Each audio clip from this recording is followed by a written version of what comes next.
नमस्कार. सात जन्माची सतीश आणि प्रीती भाग 72 मध्ये तुम्हा सर्वांचं स्वागत आहे. सतीच्या घरी बहिणींच्या जाण्याने घरात एकदम शांतता पसरलेली असते.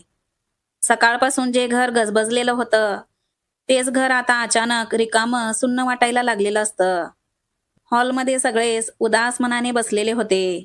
कोणी टीव्हीकडे पाहत नाही, कोणी एकमेकांशी बोलत नाही. हे सगळं पाहून सतीशला राहावत नाही. तो अचानक म्हणतो, असं गप्प बसून काय फायदा आहे? चला सगळे बाहेर लॉनमध्ये जाऊया. छानशी गाणी लावून थोडंसं टेनिस खेळूया. म्हणजे मूड फ्रेश होईल आपल्या सगळ्यांचा. असं तो सगळ्यांना म्हणतो. सुरुवातीला सगळेच नाही नाही म्हणत होते. पण सतीच्या आग्रहामुळे सगळेच बाहेर आले. घराच्या बाहेर मोठ्या लॉनमध्ये म्युझिक लावलं जातं. तेव्हा सगळे हळूहळू टेनिस खेळू लागले. तेव्हा सुरुवातीला शांत खेळ सुरू असतो, पण नंतर हाशा आरडाओरड गंमत जम्मत सुरू होते. तेव्हा सतीशने आपला मोबाईल लॉनमधल्या एका खुर्चीवर ठेवलेला असतो. म्युझिक मोठ्या आवाजात सुरू असल्यामुळे फोन वाजत असतो, पण कुणालाच तो आवाज ऐकू येत नसतो. काकी एखादा फटका चुकवतात, तेव्हा वहिनी हसत ओरडत असतात. काका मुद्दामच हारतात, तेव्हा सगळेच हसत असतात. त्या क्षणापुरतं तरी का होईना सगळ्यांच्या मनावरचं दुःख हलकं झालेलं असतं. आता टेनिस खेळून सगळे दमलेले होते. तेव्हा म्युझिक बंद होतं. तेव्हा सगळ्यांचा मूड बदललेला असतो आणि सगळेच हसतच आत जातात. तेव्हा सतीश खुर्चीवर ठेवलेला मोबाईल उचलतो आणि क्षणातच तो स्तब्ध होतो. तेव्हा तो पाहतो की अननोन नंबरवरून त्याच्या मोबाईलवर 6 मिस कॉल्स आले आहेत. तेव्हा तो थोडा चकित होतो. इतके मिस कॉल्स? कोणाचा नंबर असेल हा? तो मनातच पुटपुटतो. क्षणाचाही विलंब न करता तो लगेच त्या नंबरवर फोन लावतो. फोन उचलला जातो तेव्हा पलीकडून एका नर्सचा आवाज येतो. हॅलो, ज्यांनी तुम्हाला फोन केला होता त्यांचा ॲक्सिडेंट झाला आहे. हे ऐकता सतीचा श्वास अडकतो. काय? ॲक्सिडेंट? पण कोणाचा? तो घाबरून विचारतो. तेव्हा नर्स पुढे म्हणते, प्रीती अग्रवाल, त्यांचे पप्पा भाऊ सगळे जखमी आहेत. ते सगळे ICU मध्ये आहेत आणि प्रीतीला सुद्धा दुखापत झाली आहे. तेव्हा सतीश पूर्णपणे हादरतो आणि नर्स अजून पुढे म्हणते, सर, प्रीती 3 तास झाले इथे बाहेर बसून रडत आहे. तिच्यासोबत इथे कोणीच नाही. तुम्ही त्यांच्या ओळखीचे असाल तर लगेच हॉस्पिटलला या. तेव्हा सतीशच्या हातातून फोन सुटता सुटता राहतो. सतीश भिंतीला टेकतो, डोक्यावरून हात फिरवतो. तेव्हा त्याच्या मनात एकच विचार घोळत असतो, मी फोन का नाही उचलला? तेव्हा तो लगेच नर्सला विचारतो, हॉस्पिटलचं नाव काय? नाव ऐकताच क्षणी तो मनातच म्हणतो, आता मी 4 व्हीलरने गेलो तर ट्रॅफिकमध्ये अडकणार. असा विचार करत तो लगेच 2 व्हीलरची चावी घ्यायला घरात आत जातो. तेव्हा सतीशला एवढ्या गडबडीत पाहून, सतीश काय झालं? असं घरचे घाबरून त्याला विचारत होते. तेव्हा तो फक्त एवढंच म्हणतो, प्रीतीच्या घरच्यांचा ॲक्सिडेंट झाला आहे. मी लगेच जातो. तेव्हा थांब, मी पण येतो, असं पप्पा म्हणत असतात. नको पप्पा, मी आधी पोहोचतो. असं म्हणत तो लगेच घरातून बाहेर पडतो. क्षणातच तो रस्त्यावर निघून गेलेला असतो. तो हॉस्पिटलमध्ये पोहोचतो आणि लगेच आत जातो. तेव्हा समोर प्रीती एका खुर्चीवर बसलेली असते. तिचे डोळे सुजलेले होते. डोक्याला हाताला ड्रेसिंग केलेलं होतं. तिचे हात पाय थरथरत होते.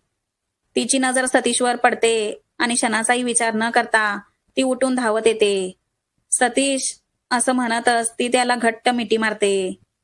तेव्हा सतीश तिच्या चेहऱ्याकडे पाहतो.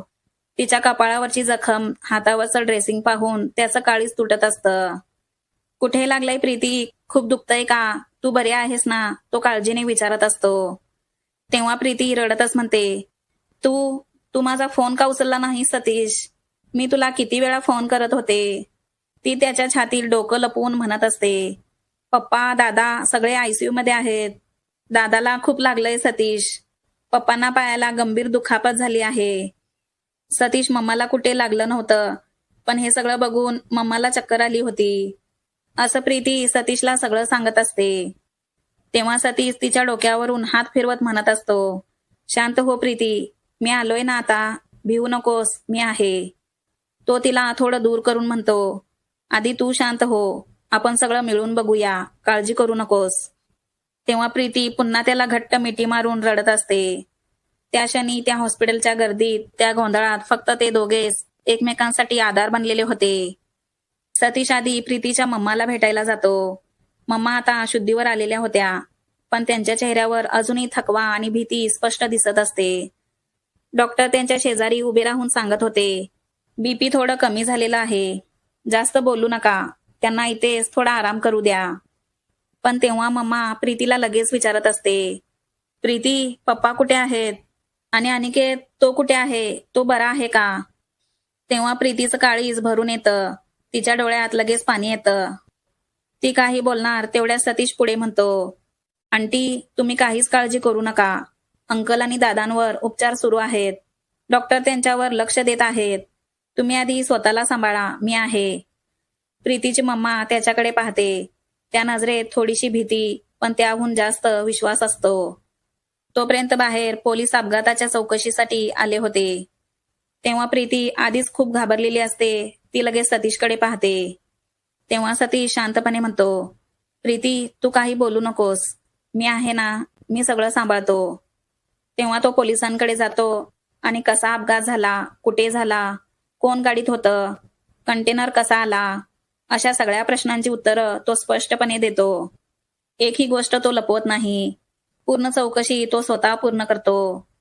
मग तो डॉक्टरांना विनंती करत असतो की डॉक्टर, एकदा मला दादा आणि अंकलना भेटू द्या. पण डॉक्टर मान हलवत म्हणत असतात, सॉरी, पण आत्ता भेटणं शक्य नाही. त्यांची अवस्था स्थिर झाल्यावरच तुम्ही त्यांना भेटू शकता. तेव्हा सतीश शांतपणे मागे येतो. रात्र अजून गडद झालेली असते. तेवढ्यात त्याच्या लक्षात येतं, प्रीतीने काहीच खाल्लं नसेल. तो लगेच कॅन्टीनमध्ये जातो आणि पाणी, कॉफी घेऊन येतो. प्रीतीच्या हातात ग्लास देतो. हे घे, आधी पाणी पी. प्रीती नकारार्थी मान हलवते. नको सतीश, मला काही नको. तेव्हा सतीश थोडा कडक पण प्रेमळ आवाजात म्हणतो, असं करू नकोस प्रीती. तू स्वतःला सांभाळली नाहीस तर बाकी सगळ्यांना कोण बघणार? तो तिच्याकडे पाहून पुढे म्हणतो, थोडं पाणी पिऊन कॉफी पी, म्हणजे तुला थोडं फ्रेश वाटेल. त्याने स्वतःसाठी ही कॉफी आणली होती. तेव्हा दोघेही शांतपणे बसून कॉफी पितात. तेव्हा सतीश प्रीतीला धीर देत म्हणत असतो, प्रीती, इथले डॉक्टर चांगले आहेत. दादांचं ऑपरेशनही व्यवस्थित होईल. अंकलही बरे होतील. काळजी करू नकोस. रात्र सरकत जाते. प्रीती अजूनही अस्वस्थ असते. तेव्हा सतीश तिला म्हणत असतो, प्रीती, थोडी झोप घे, मी आहे इथे. पण ती ऐकत नसते. अर्धी रात्र कधी उलटून गेलेली असते ते कळतही नाही. आयसीयू बाहेरच्या खुर्च्यांवर सतीश आणि प्रीती शेजारी शेजारी बसले होते. तेव्हा नकळत प्रीतीचे डोळे मिटतात आणि ती थोडीशी पुढे झुकते. ती सतीशच्या खांद्यावर डोकं टेकवून झोपते. तेव्हा सतीश क्षणभर स्तब्ध होतो. ती जागी होईल या भीतीने तो हलतही नाही, तसाच बसून राहतो. तेव्हा झोपेत प्रीतीने नकळत सतीशच्या हाताला घट्ट धरलेलं असतं. जणू त्यावेळी तोच तिचा आधार आहे. सतीश तिच्याकडे पाहत राहतो.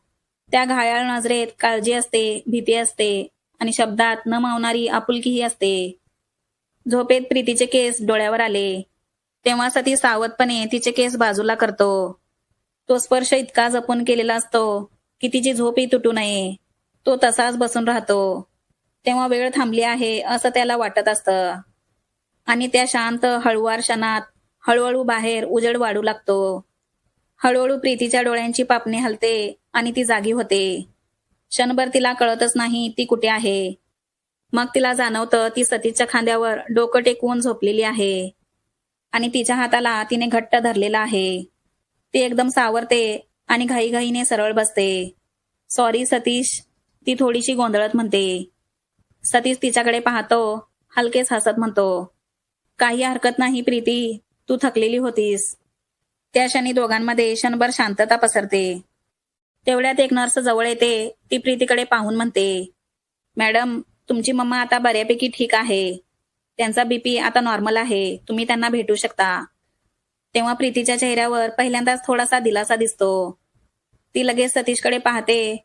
तेव्हा सतीश मान हलवत म्हणतो, चल, आपण आंटींना भेटूया. दोघेही पटकन उभे राहतात आणि मम्माला भेटायला जातात. मम्मा आता पूर्णपणे बरी झालेली असते.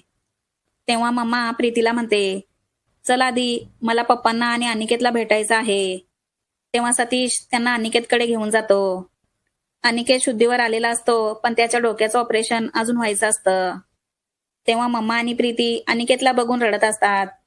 तेव्हा अनिकेत हळू आवाजात म्हणत असतो, मम्मा, प्रीती, रडू नका, मी ठीक आहे. तेव्हा सतीशही म्हणत असतो, दादा, तुम्ही काहीच काळजी करू नका. सर्जन 11ला येणार आहेत. डॉक्टर चांगले आहेत. लवकरच तुमचं ऑपरेशन होईल. दादा, तुम्ही नक्की बरे व्हाल. सगळं ठीक होईल. पुढे ते सगळे प्रीतीच्या पप्पांना भेटायला जातात. त्यांच्या पायाचं ऑपरेशन झालेलं असतं. ते थकलेले पण शुद्धीवर आलेले असतात. तेव्हा प्रीतीचे पप्पा प्रीतीला आधी अनिकेतबद्दल विचारत असतात. प्रीती, अनिकेत कसा आहे? तेव्हा प्रीती म्हणते, पप्पा, दादा आता थोडा बरा आहे. 11 वाजता त्याचं ऑपरेशन आहे. तेव्हा प्रीतीचे पप्पा हे काय झालं असं म्हणत रडत होते. तेव्हा सतीश त्यांना आधार देत म्हणत असतो, अंकल, तुम्ही काळजी करू नका, मी आहे. तेव्हा प्रीतीचे पप्पा सतीशकडे पाहतात. त्यांच्या डोळ्यात कृतज्ञता असते. तेव्हा प्रीतीचे पप्पा सतीशकडे पाहून म्हणतात, सतीश, तू नसतास तर हे सगळं कसं झालं असतं माहित नाही. या अनोळखी शहरात आमचं कोणीच जास्त ओळखीचं नाही. तू आलास म्हणून आम्हाला आधार मिळाला. खरंच आम्ही सगळे तुझे खूप आभारी आहोत. तेव्हा सतीश फक्त नम्रपणे मान हलवतो. त्या क्षणी तो फक्त प्रीतीचाच नाही तर तिच्या संपूर्ण कुटुंबाचा आधार झालेला असतो. 7 जन्माची सतीश आणि प्रीती या आपल्या स्टोरीचे या आधीचे भाग तुम्ही ऐकले नसतील तर नक्की ऐका. आणि हा भाग आवडला असेल तर एक लाईक आणि चॅनलला सबस्क्राईब करा.